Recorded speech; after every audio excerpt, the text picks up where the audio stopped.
asawa't mga bunsong mahal. Maging sagipaan o kapayapaan ang lahat-lahat na ay lukod sa bayan.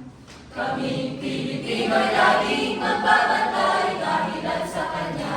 Kami mabubuhay dahilan sa Kanya.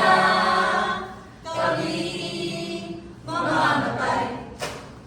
Buong tapang kayong kumilos, gumawa. Tahanay maayos, huwag mabahala.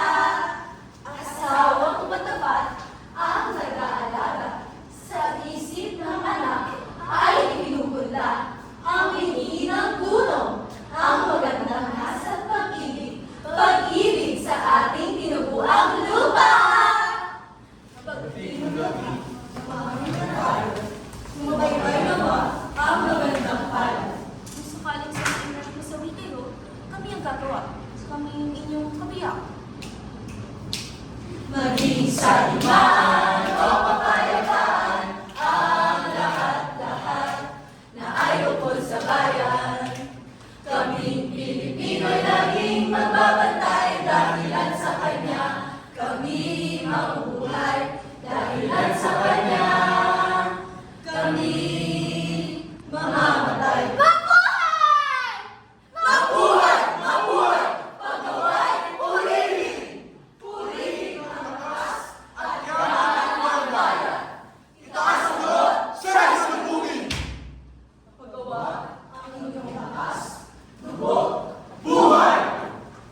Kung mayroong ninata na magpapahayag na siya'y inibig sa isang dalaga, mapagtutunayan kung siya'y matapat, pagkat sa paggawa, mapagkikilala. Lalaking masipag lang ang maaaring bubuhay sa kanyang sariling pamilya. Maging sagipaan o kapayapaan ang lahat-lahat na ay lukod sa bayan. Kaming Pilipino'y laging magbabantay. Dahilan sa kanya, kami yung buhay! Dahilan sa kanya, kami mamamatay. Turuan mo kami! Turuturuan mo kami! Turuturuan mo kami! Turuturuan mo kami! Hindi ka paggawa! Di ka nagdaot sa tulo ng pawis! Pagkakataon sa pulo ng pawis. Ibig na natin kami maging lalo ganda! Ibig namin kami maging Gano'n handa Sa tawag ng aming bayan ng ibig! sa salawag ng aming bayan ng ilig. upang matupad ang lahat ng nasa at taway mawika ng aming magulang. Nakita na ninyo, sila'y naman namin. Sa mga yumako'y kikid sa kamanya, ang gala